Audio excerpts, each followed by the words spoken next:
Welcome back to the Elite Circle podcast, where we help women in perimenopause and menopause thrive unapologetically to the inside out.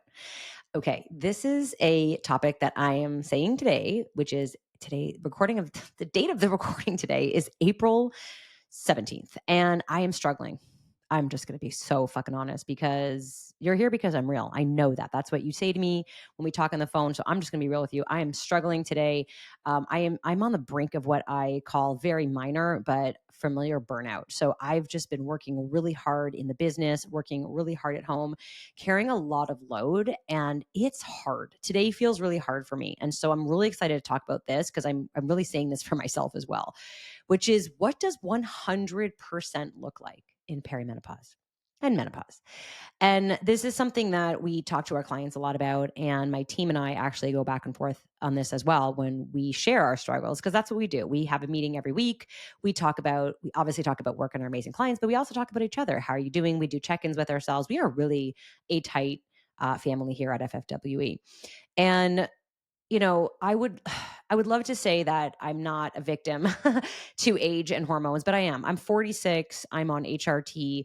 I do feel the aches and pains of getting older. Things feel a little bit different now. So I say like 100% of my injuries come from sleeping, which is so depressing. That it's very frustrating for me personally when my body doesn't do what my mind wants. And so there's that disconnect that is so hard. And I am learning to, for lack of a better word, slow down a little bit and figure out how to do things without getting to burnout. And I've done a very good job, with it over the last couple of years, because it's been a while since I've been, in a burnout stage, but it still happens, right? And it's like anytime you try to learn a new habit, it's not a matter of if you're going to go back to old patterns. It's just a matter of when and how soon you can get yourself out of them. It's like, it took me 4 years to stop eating like a fucking asshole on the weekends, but I did it. That's not to say that I never not eat like an asshole. I pretty much don't anymore. But it took me like 4 years to kind of master that habit. And so I'm still working on slowing down a little bit and understanding that my body just can't handle what it used to. And that's okay. I am in perimenopause. My cycles are irregular. My progesterone's dropping. I'm on progesterone. I'm on testosterone. And I bet if I drew my own labs today, that I would see a decline in both those progesterone and testosterone at the moment. And so the solution might be, okay, let's just up your dose. But that's not the problem. The problem is that I'm just going too hard, and I need to back off a little bit and let my own hormones kind of recalibrate a little bit, let my stress kind of recalibrate a little bit, and then I'll be back to where I was. So on that note, I like to look at what does 100% effort look like every day? Because a lot of women say this to me when they're hesitant to join the program because they feel like, I don't know if I'm going to be able to do this. And that's something that I hear a lot. I want to do this program, but I don't know if I'm actually going to be able to do it. How much time is it going to take? How many workouts do I have to do? What if I don't feel like it? And I'm like, I know this is going to sound really hard, but I'm asking you to give me 100% effort every fucking day. However, 100% is subjective, and it's going to look different every single day. So for me, going to the gym this morning, my 100% effort took twice as long to get through my workout as it typically would. I still did it, just took me twice as long, and I gave myself 100%. 100% is going to look like, maybe being a little bit lazier with nutrition, maybe not counting macros, maybe having more comfort food, because that's what I need today. And I'm okay with that. And I understand I'm going to see the scale go up or my pants are going to get tighter, whatever it is. But that's my 100%. So I can still show up for myself every day. 100% is going to look different. Maybe you haven't slept well. And so 100% is going to look like a shorter walk or lifting less at the gym.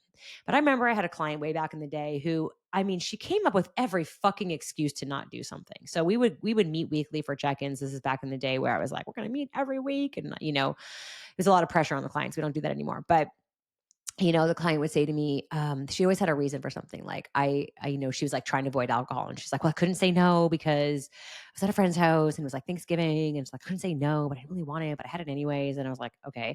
And then it was I was really tired. So I chose to sleep in and skip my workout. And then the next day, it was raining. I just couldn't imagine going to the gym when it was raining out. So I just decided to do a meditation instead and soft yoga.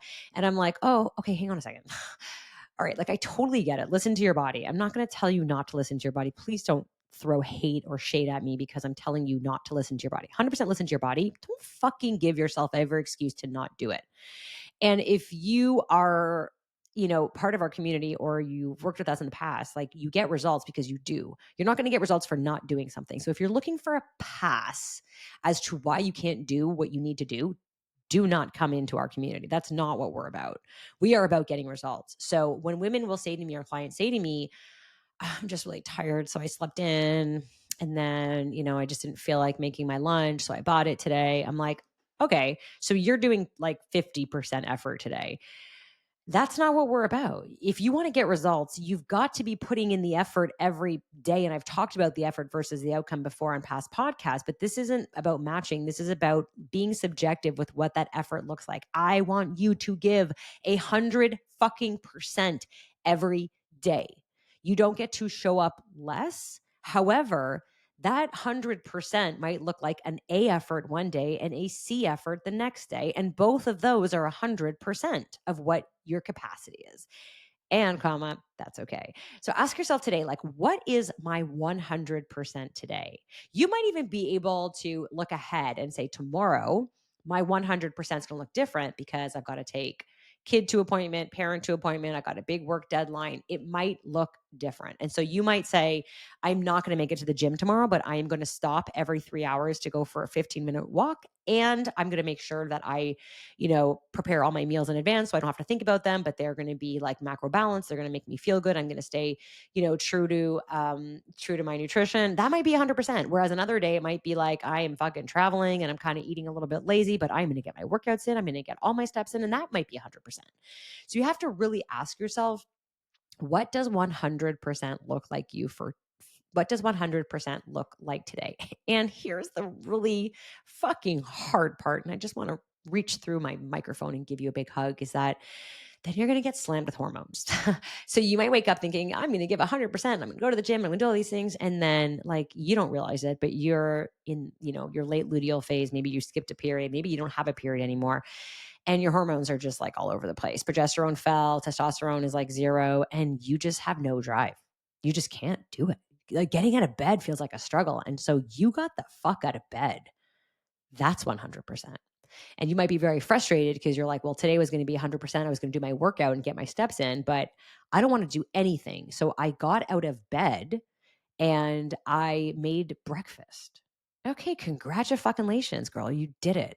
Because perimenopause is going to slam you in the face at some point, and that's going to suck. But that doesn't mean you have to give up all your effort or not measure in or dial in or check in with yourself. It's going to feel hard. And if you haven't felt this yet, congratulations. Maybe you never will. Maybe you've been through medically induced menopause. And so the very transition into menopause has been very different, which by the way, if that's you, what I hear from clients, it's actually sometimes harder. You don't feel it until maybe like 2-3 years later. It's like a sudden crash. So if you're feeling that all of a sudden, you're just like, what the fuck is happening? Your doctor didn't tell you to expect this. So you just think something's wrong with you, but it's not. So you can have all the good intention in the world of putting in 100%. And then as you start your day, you're just like, oh my God, I'm tanked. I have no energy. I have no motivation. I have no desire. I have no joy. I just don't want to do this. And you're going to have to readjust that 100%. But whatever you do, please check in with yourself and every fucking day, give yourself 100%.